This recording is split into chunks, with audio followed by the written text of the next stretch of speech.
Welcome to The Explainer.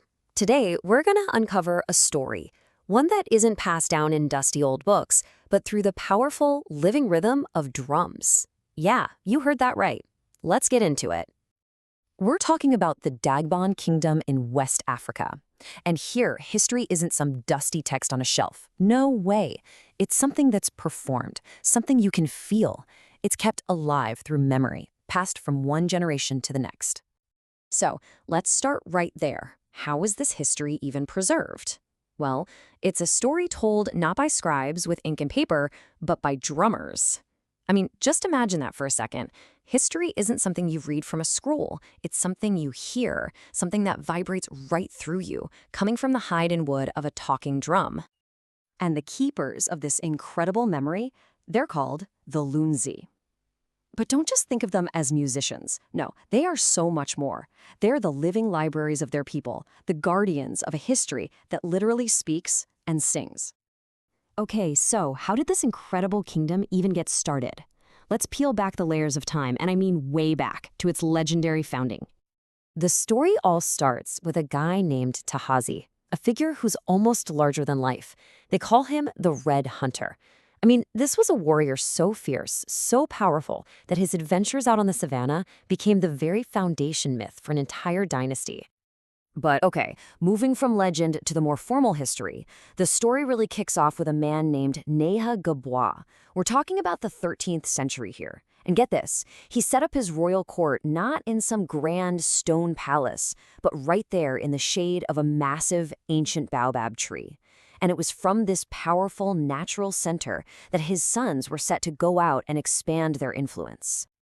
And just as the drums tell it, these three sons, well, they rode out from that spot at dawn. Each one was destined to found a brand new, powerful kingdom of his own, Dagbon, Mamprogru, and Nanong. And by doing that, they forever linked their fates and their histories. All right, so you've got this kingdom founded by brothers, expanding across the land. But how did it actually work? You know, what were the core pillars that held Dagbon society together for literally centuries? Well, right at the very top, you have the Ya-Na. He's the paramount king, and his title, it literally means king of strength. Pretty cool, right? He's the ultimate ruler, the living symbol of all the Dagbon people. And this is where things get really interesting. Their tradition for a new king is totally unique. A king isn't installed on some fancy golden throne. No, he's en-skinned. He sits on this ancient lion skin, known as the num. And think about what that symbolizes. You're not just inheriting power, you're inheriting the courage and the wisdom of the lion itself. Wow!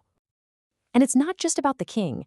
Holding immense spiritual authority is the Gundo Na, the queen mother. She's the only female chief, which makes her an incredibly important figure. She's basically the spiritual head for all the women in the entire kingdom. Now, no kingdom stays the same, right?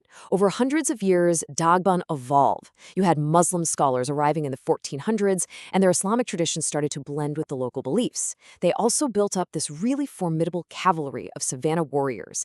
And all of this rich history, this incredible culture, it all comes together and is celebrated in vibrant festivals like the Damba Festival, which is just this huge, spectacular display of what it means to be Dagbon. But, you know, a history this long and proud, it's never a straight line. There were profound challenges along the way. I'm talking about events that would test the kingdom's strength and its unity right down to the very core. You can really see the long arc of their history here. It starts with the founding, then the arrival of new faiths, then the shock of colonialism. But look at that last date, 2002. The biggest crisis of the modern era, it wasn't going to come from the outside. This one was coming from within. So back in 1900, when the British colonial officers marched into Yendi, man, that marked a whole new era.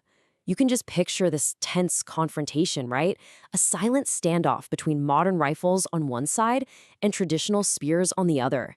That moment, it changed the kingdom's political landscape forever. But as powerful as that outside pressure was, the most devastating crisis, it didn't come from an external force. It erupted from right inside the kingdom, boiling over from a long-standing, really bitter dispute over who should be chief. And in 2002, this long simmering dispute just exploded. It became a national tragedy. The Jabewa Palace, the very heart of the kingdom, was burned to the ground. The reigning Yana was killed, the ancient lionskin throne was left empty, and just a state of silent grief fell over the entire kingdom.